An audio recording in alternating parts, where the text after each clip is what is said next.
আছি 23 বঙ্গবন্ধু অ্যাভিনিউ আওয়ামী লীগের কেন্দ্রীয় কার্যালয়ের সামনে। ঠিক যে রাস্তাটি আছে সেই রাস্তাটি, এখানে জানেন যে গুলিস্তানের এই পাশ দিয়ে যে আওয়ামী লীগের কার্যালয়, এই রাস্তাটি ঠিক এই রাস্তাটি দিয়ে এখন বের হব, দেখাবো এখানে বিভিন্ন মানুষের ব্যস্ততা, সে বিষয়টি একটু দেখাবো যে মানুষের নানান যে ব্যস্ততা সে বিষয়টি এবং দুপাশে গড়ে ওঠা বিভিন্ন মার্কেট, বিভিন্ন দোকান, সেই বিষয়গুলো একটু আপনাদেরকে দেখাবো। যে দেখতেই পাচ্ছেন যে পুরো গুলিস্তানের ফুটপাতের 1 ইঞ্চি জায়গায় কোথাও ফাঁকা নাই, যে সেখানে বিভিন্ন ধরনের দোকান পাট উঠে নাই এবং বিভিন্ন হকার, যেটাকে বলা হয় হকারের দোকান, যেগুলো উঠে নাই সেইগুলো একেবারেই যে আমি মানে কোথাও ফাঁকা আছে সেই জায়গাটি না। দুই পাশেই কিন্তু প্রচুর পরিমাণে দোকান, আর এই দোকানগুলো নিয়ন্ত্রণ করছেন কোনো একটি রাজনৈতিক দলের নাম ভাঙিয়ে চলা কিছু চাঁদাবাজ। যেমনটা সেটা যদি আমি বলি যে বিএনপি নাম ভাঙিয়ে কিছু চাঁদাবাজরা এখানকার এই দোকানগুলো নিয়ন্ত্রণ করেন। আপনারা জানেন যে বেশ কয়েকটি খবরে কিন্তু এখানে থাকা এই 20 নম্বর ওয়ার্ড, ঢাকা দক্ষিণ সিটি কর্পোরেশন, এটি হচ্ছে 20 নম্বর ওয়ার্ডের মধ্যে পড়ছে। 20 নম্বর ওয়ার্ডের যিনি বিএনপির যিনি সভাপতি ছিলেন তার নামে কিন্তু একাধিক এই ধরনের নিউজ হয়েছে, সেই বিষয়টি আমি দেখাবো।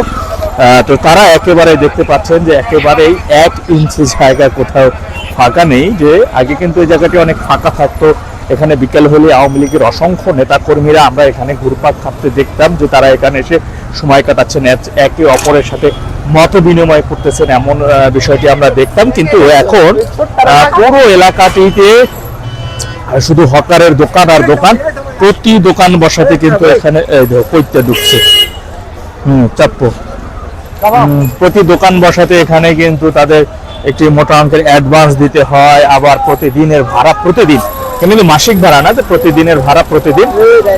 কোনো দোকানে তারা কিন্তু এটি জিজ্ঞাসা করলে কেউ স্বীকার যাবে না যে সে আসলে কাউকে ভাড়া দেয়, সে বিষয়টি।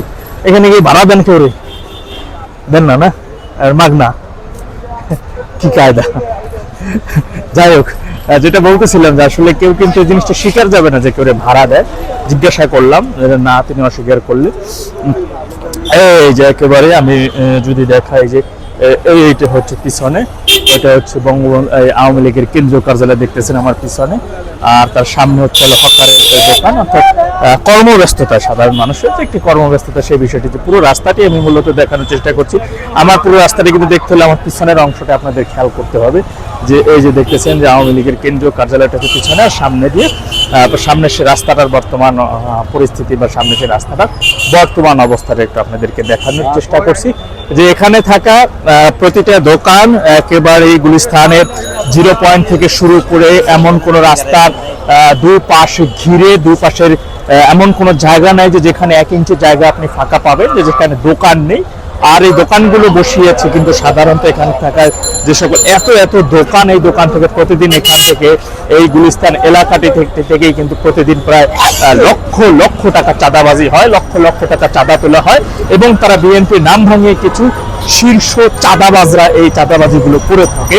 তাদের নামে একাধিক অভিযোগ সেন্ট্রালে গিয়েছে, কিন্তু আসলে কমান্ড যদি না মানে, সিনিয়র নেতার কথা যদি জুনিয়রে না শুনে, তাহলে কিন্তু সেখানে আসলে ওইভাবে কিছু করার থাকে না। দেখতে পাচ্ছিলেন যে আমি সেখানে থাকা, আমি বিভিন্ন রাস্তাতে একেবারে পুরো সড়কটাই কিন্তু আমি আপনাদের দেখানোর চেষ্টা করছি। আমি আমার একটি কাজ শেষ করে আরেকটি কাজে যোগ দেওয়ার জন্য এখান দিয়ে যাচ্ছি হেঁটে। তো মনে হলো যে চলার পথে আমি হাঁটতে এখানকার দৃশ্যটি আমি আপনাদেরকে দেখাই, যে আগের গুলিস্তান, অর্থাৎ 4-5 মাসের আগের সেই আওয়ামী লীগের কেন্দ্রীয় কার্যালয়ের সামনের সড়কের অবস্থা আর বর্তমানের অবস্থাটা কি, সে বিষয়টি মূলত আপনাদেরকে জানানোর চেষ্টা করছি। যে বর্তমানে সেখানকার পরিস্থিতিটা আসলে কি, বা একটু মনে হলো যে একটু শেয়ার করি আপনাদের সাথে, কারণ যেহেতু হেঁটেই যাচ্ছি, পরিস্থিতিটা আসলে আপনাদেরকে একটু জানানো উচিত। আমারও যেহেতু কিছু ফলোয়ার আছেন আপনারা, হ্যাঁ। তো যাই হোক, এখন এই সকল দলে থাকা, আসলে আমি বিশ্বাস করি, আমি মনে করি যে যারা প্রকৃত অর্থে যে কোনো রাজনৈতিক দলের নেতা হন বা কর্মী হন, আপনি হইতে পারেন, কিন্তু যারা চাঁদাবাজি করে, যারা চাঁদা তুলে, যারা চাঁদাবাজ, তারা কোনো দলের কর্মী হতে পারে না, তারা কোনো দলের মানে সৈনিক হতে পারে না, তারা কোনো নেতার সৈনিক হতে পারে না। আমি এটা সবসময় আমি বিশ্বাস করি। সুতরাং সেই ক্ষেত্রে আপনারা হয়তো অনেকে বলতে পারেন বা ভাবতে পারেন যে বিএনপির, আমি বলবো বিএনপির নাম ভাঙিয়ে ওরা চাঁদাবাজি করতেছে, যে আমি বিএনপির অমুক তমুক, এরা হচ্ছে এই নাম ভাঙিয়ে এরা চাঁদাবাজি করে। আমি বিশ্বাস করি যে বিএনপি হাইকমান্ড চাঁদাবাজিতে বিশ্বাস করে, সুতরাং এটা আমি বিশ্বাস করি আর কি। সুতরাং তারা এখানে ওরা নাম ভাঙিয়ে চাঁদাবাজি করতেছে আর কি, আর কিছুই। আর পুরো এলাকা, পুরো রাজধানীর এমন কোন অলিতে গলিতে নেই যে এই সকল চাঁদাবাজিদের দৌরাত্ম্য নেই। এখন পরপর প্রচুর চাঁদাবাজি হচ্ছে সারা দেশে।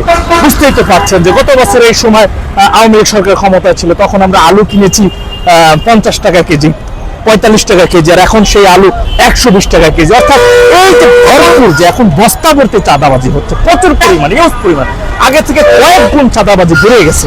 এই যে ব্যবসা সিন্ডিকেট বেড়ে গেছে, এটা আসলে কারা করতেছে? এই চাঁদাবাজি গুলো কারা করতেছে? এই সিন্ডিকেটে কারা করতেছে? এই যে এই বিষয়টা কিন্তু অনেক সময় আপনাদের মাথায় একটু আসা উচিত। আসলে এই যে আগে না চাঁদাবাজি হতো, আগে দুর্নীতি হতো পকেট ভরে, আর এখন চাঁদাবাজি আর দুর্নীতি হচ্ছে বস্তা ভরে। অর্থাৎ আমি যদি বলি যে বিএনপি এখন পর্যন্ত ক্ষমতা থেকে অনেকটা দূর, হ্যাঁ অনেকটা দূর। আগামীতে নির্বাচন হবে, সেই নির্বাচনের মাধ্যমে জনগণের প্রত্যক্ষ ভোট এখন বিএনপি আসে না জামাত আসে সেটা তো বলা যায় না, তাই না?